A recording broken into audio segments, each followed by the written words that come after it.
Hello, welcome to On Wildlife. I'm your host, Alex Ray. On this podcast, we bring the wild to you. We take you on a journey into the life of a different animal every week, and I guarantee you're going to come out of here knowing more about your favorite animal than you did before. Today, we're going to look at an animal that could give Winnie the Pooh a run for his money. While they do have a sweet tooth, they're also an animal that very few want to mess with. And I hope you like getting a little dirty, because we might be looking into some underground burrows to talk about honey badgers.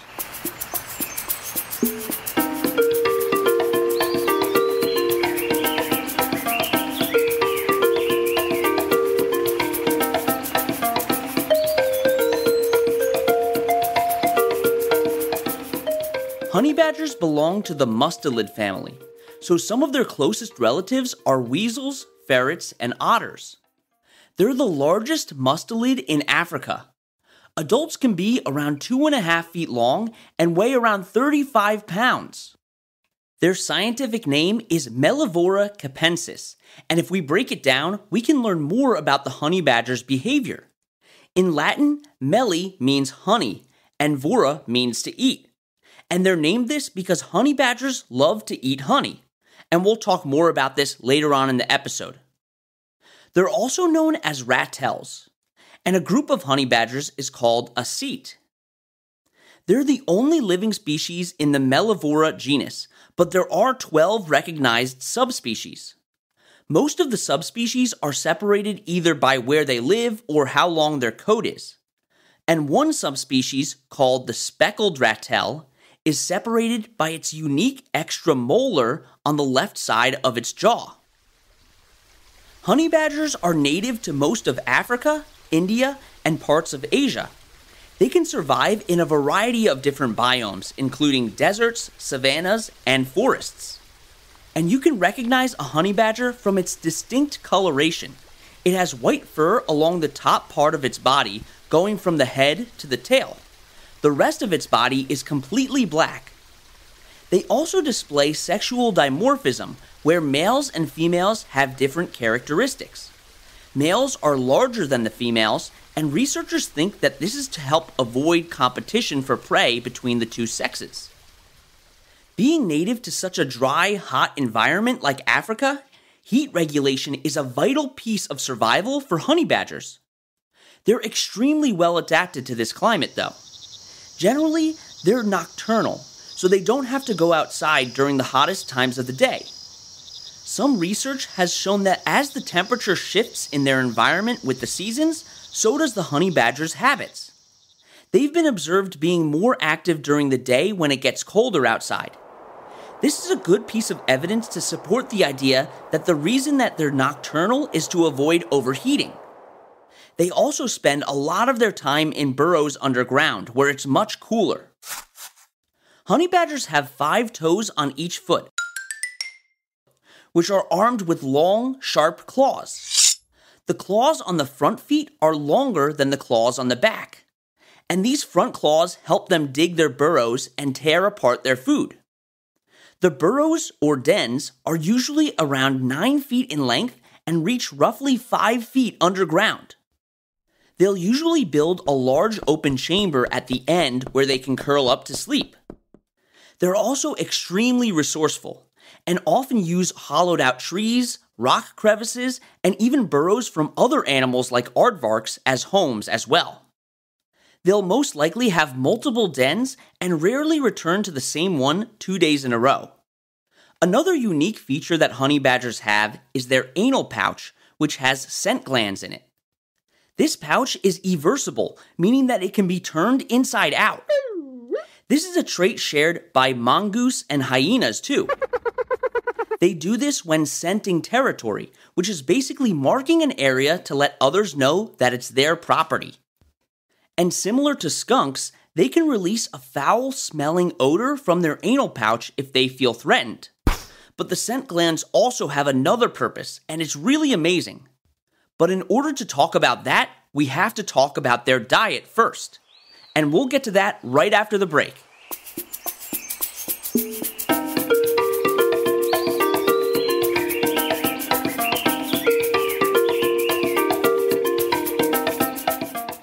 This week, I want to give a shout out to Nash from Saskatchewan, Canada.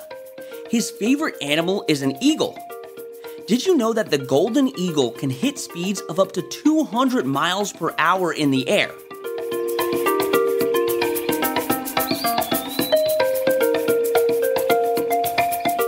Okay, now back to the episode. Honey badgers can be characterized as predators, foragers, and scavengers because of the diversity of what they eat. Their diet can vary dramatically depending on the time of year and what's available to them.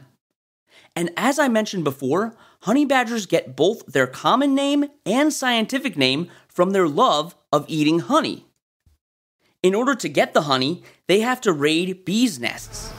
But anyone who's stumbled upon a nest knows that bees don't like visitors and will resort to swarming and stinging if you get too close.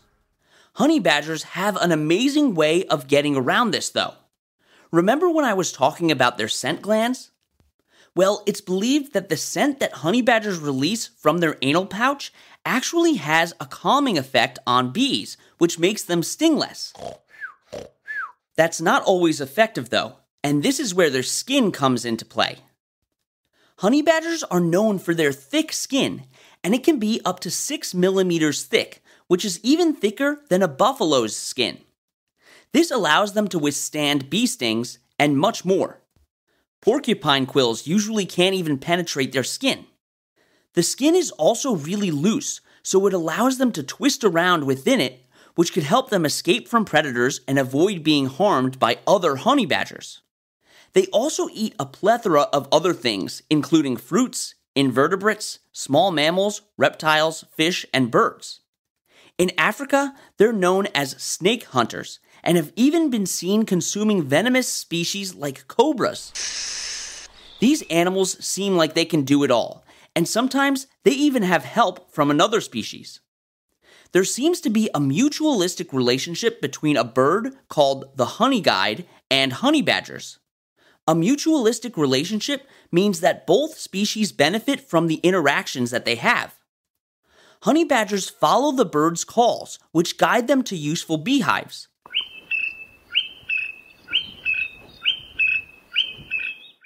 And the birds get to scavenge on the scraps of the hive after the badgers take the honey.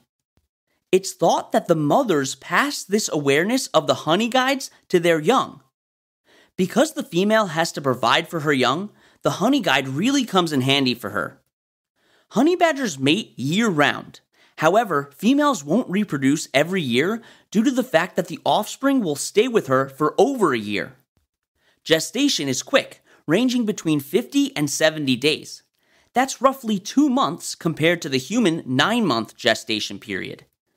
They normally only produce 1 to 2 offspring at a time. The cubs are born blind, and the mother can be seen carrying them in her mouth to transport them. They are a uniparental species, which means that the female is the sole provider for the cubs. The cubs are considered what's called den cubs, which means that they don't leave the den for roughly the first 3 to 4 months of life. Once ready to be independent from the mom, the cubs face a frightening statistic. Around 50% won't make it to maturity, and this is likely because of predation and starvation. This high mortality rate, combined with the small litter size, makes it difficult for this species to grow in numbers, and that can make them very vulnerable to human and environmental threats. Their full lifespan in the wild is currently unknown, but in captivity, it's been recorded as long as 26 years. Honey badgers are usually solitary animals, but they have been seen to hunt in pairs during mating periods. And they tend to have overlapping territories, meaning that multiple individuals use parts of the same space. Males have larger ranges than females, and the females don't actively mark or defend territories like males do. Like I mentioned earlier, males use those prominent scent glands to mark bases of trees and rocks to reserve their territory. Since they're solitary, scent is a vital piece of their communication. Scent allows them to communicate with others even when they're not in the same area. They also do this with feces and urine. It's also hypothesized that a dominance hierarchy exists with honey badgers, where there are dominant and submissive individuals within a territory, and they use scent to reinforce these relationships. Their scenting habits can also be seen as reproductive advertisement, where the females use it to attract males. We're going to take a quick break, and when we get back, we'll talk about one of the most prominent behaviors of the honey badger.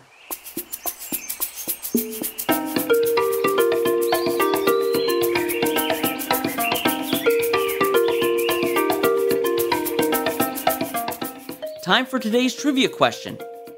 Which marine animal's tooth can grow to be around 9 feet long?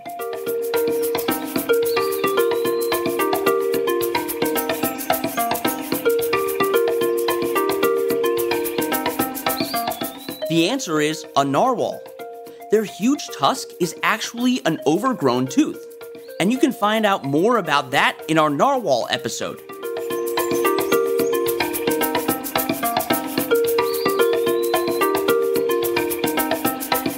Now, one of the most defining characteristics of honey badgers is their aggressive behavior.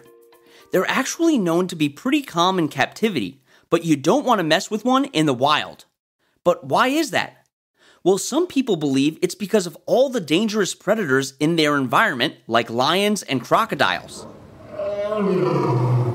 These animals are much larger than them, so their only chance to survive is to be extremely aggressive. Honey badgers are also very important to the habitats that they live in. With such a diverse diet, they act as population control for a bunch of other species. They also consume a lot of species considered to be dangerous or pests, like invertebrates and venomous snakes. And even though honey badger populations aren't threatened now, they're decreasing. Their sweet tooth for honey makes them an issue for beekeepers, and they're often killed in order to protect a farmer's products.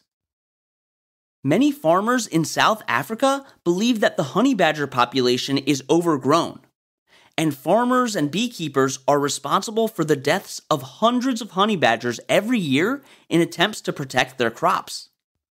Luckily, the Environmental Wildlife Trust and the South African bee industry set forth standards to implement honey badger-friendly farming. Some of their strategies include raising beehives off the ground in order to prevent honey badgers from reaching them, using impenetrable casings for the beehives like metal or concrete, fully encasing the bees, and installing motion-activated lights and other deterrents.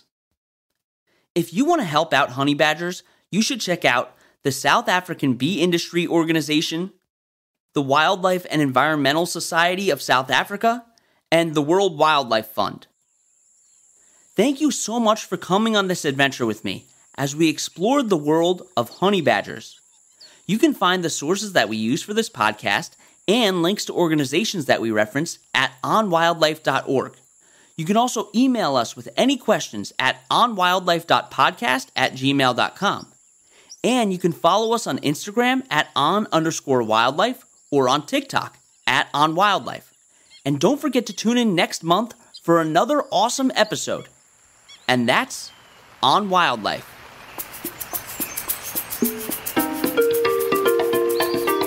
You've been listening to On Wildlife with Alex Ray. On Wildlife provides general educational information on various topics as a public service, which should not be construed as professional, financial, real estate, tax, or legal advice. These are our personal opinions only. Please refer to our full disclaimer policy on our website for full details.